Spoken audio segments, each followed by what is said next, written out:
Здравствуйте, дорогие друзья! Я рада вас приветствовать на моем канале.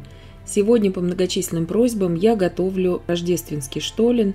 Это традиционная немецкая выпечка к Рождеству. Печется она, конечно же, с благоговейным чувством. Традиция выпекать штолен пришла именно с Восточной Германии, с Саксонии, из Дрездена. Штолен печется обычно заранее, за пару недель до Рождества.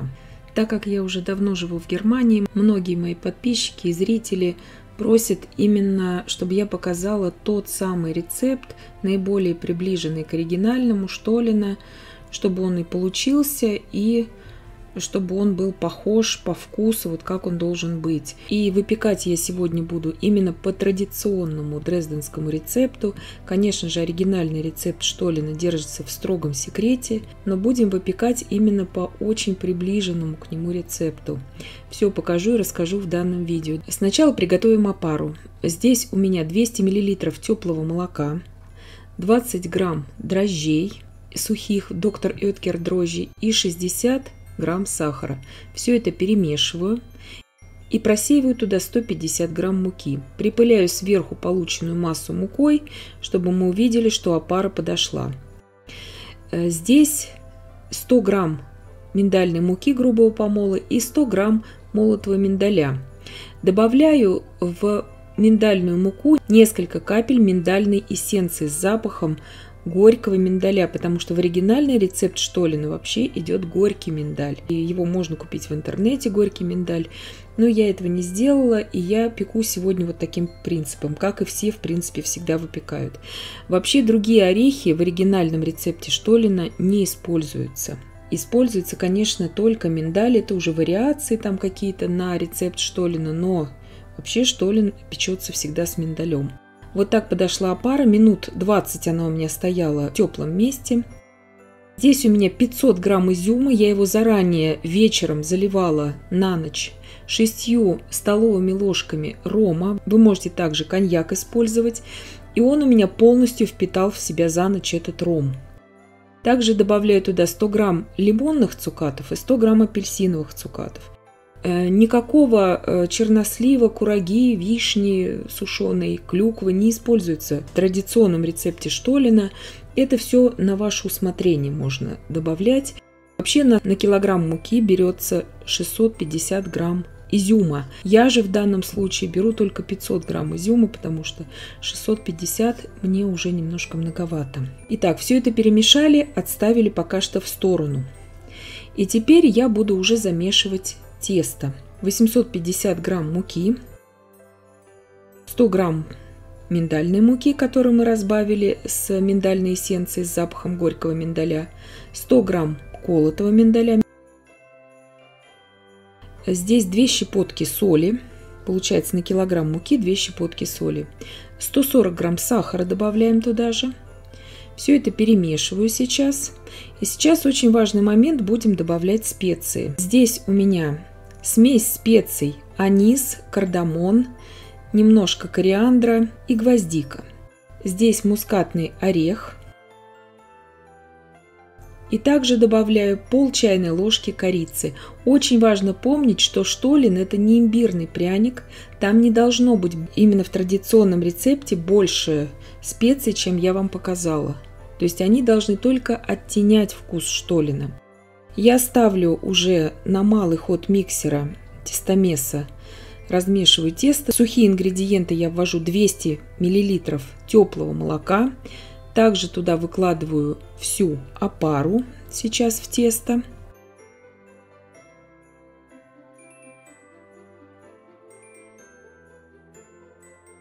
И все это перемешиваю на второй скорости из 3 в моем миксере, чтобы просто все это связалось. Также я туда ввожу вот такими вот столовыми ложками 400 грамм размягченного очень хорошо сливочного масла. И замешивать это тесто я буду примерно минут 10. В моем тестомесе в этом мощность его 700 ватт.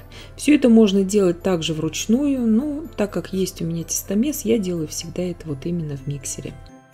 И тесто вот так уже не должно абсолютно липнуть к краешкам посуды, и оно не липнет к рукам также, это тесто. И заметьте, что мы не добавляли в тесто яйца. В традиционном рецепте дрезденского штолена яйца в тесто не добавляются.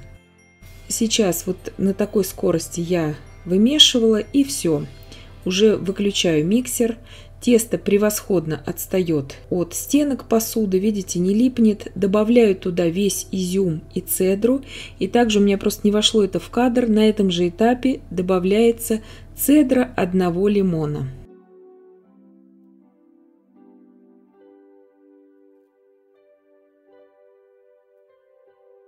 Видите, посуда совершенно чистая после этого теста. Сейчас на 45 минут убираю в теплое место, чтобы оно у меня поднялось. Теплое место я ставлю в духовку 30 градусов.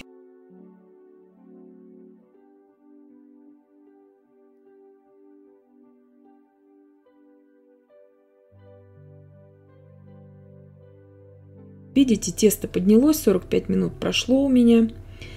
Выкладываю сейчас на стол. Делю тесто на 2 половины, потому что из килограмма муки, ну, считаем так здесь, что тесто у меня на килограмм муки было рассчитано, у меня получится 2 штолена. И сейчас его также обминаем, это тесто, и начинаем уже формировать из него штолена. Припыляем слегка поверхность мукой, просто для того, чтобы нам скатать вот этот жгутик такой из теста. И смотрите, сейчас очень просто это делается. Берем скалку. Один край теста как бы вытягиваем скалкой вперед. Края немножко подправляем сейчас. Как бы вот так закрываем их внутрь. Оттянутую часть теста накрываем ей другую сторону. У нас получается вот такой вот как бы типа конвертика такого. И вот здесь вот на изгибе мы скалкой делаем вот такое углубление. И тогда штолен не раскроется. И он тогда будет иметь именно тот вид, который нам и нужен. Изюм и цукаты лишние сразу убираем, потому что при выпечке они будут гореть у нас. То же самое мы проделываем и со вторым штоленом. Оставшийся изюм весь внутрь можно также поместить.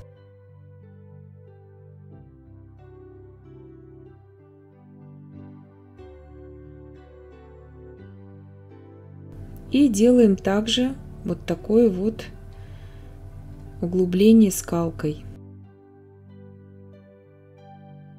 Выкладываю сейчас на противень. Духовка у меня уже разогрета на 175 градусов Цельсия. Режим вверх-вниз без конвекции.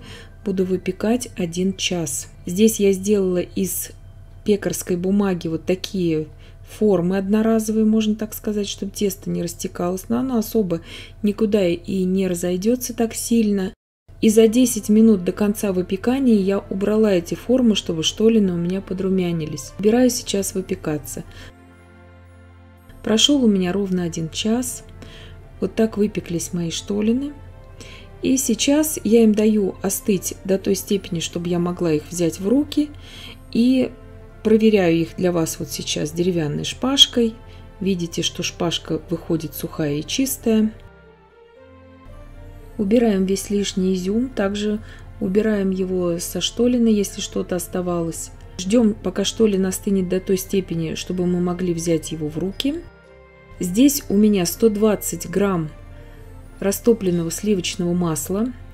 Штолен уже теплый, не горячий. Я беру его в руки и начинаю его смазывать со всех сторон сливочным маслом. И все масло у меня полностью ушло. Здесь у меня полкило сахара.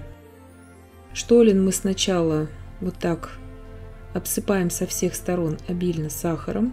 Потом, когда мы будем посыпать штолен уже сахарной пудрой, чтобы масло не так сильно контактировало с пудрой, да и на вкус всегда штолен посыпается именно сахаром, сначала под сахарную пудру.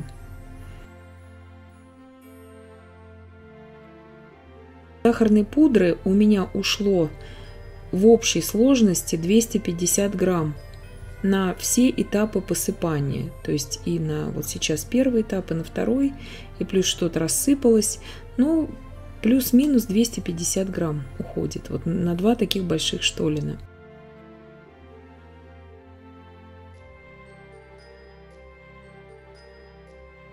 Теперь заворачиваем их в фольгу и где-то убираем примерно на неделю. Бытуют в интернете такие слухи, что штолен нужно хранить до употребления примерно месяц-полтора. Ну, это не соответствует немножко действительности, потому что штолен обычно готовится за неделю, за полторы, максимум за 2 заранее. Здесь прошло у меня 2 дня. 2 суток прошло. Я их раскрываю. Они у меня лежали в темном прохладном месте. То есть обязательно нужно, чтобы он в прохладном месте находился. Конечно, в фольге он вот так хранится. И сейчас я их опять посыпаю сахарной пудрой перед подачей. И вот так они у меня выглядят, эти штолины. То есть они очень хорошо, их можно брать в руки. Вот так он нарезается. Вот это спустя 2 суток. Как он прошел. Тесто, конечно же, такое насыщенное очень, очень ароматное, очень такое благородное по вкусу. Много его не съешь, этого штолена, то есть небольшой кусочек. И он очень и очень вкусный, конечно. Там и цукаты, и цедра, и специи, ром, который чувствуется. И вот так он нарезается превосходно спустя буквально 2 дня после приготовления. Видите, вот такой он волокнистый получается. Это то, что у нас с вами получилось. Я надеюсь, что видео было полезным и познавательным. Подписывайтесь на мой канал, ставьте лайки, пишите комментарии. Я всем желаю больших успехов и до встречи в новых видео.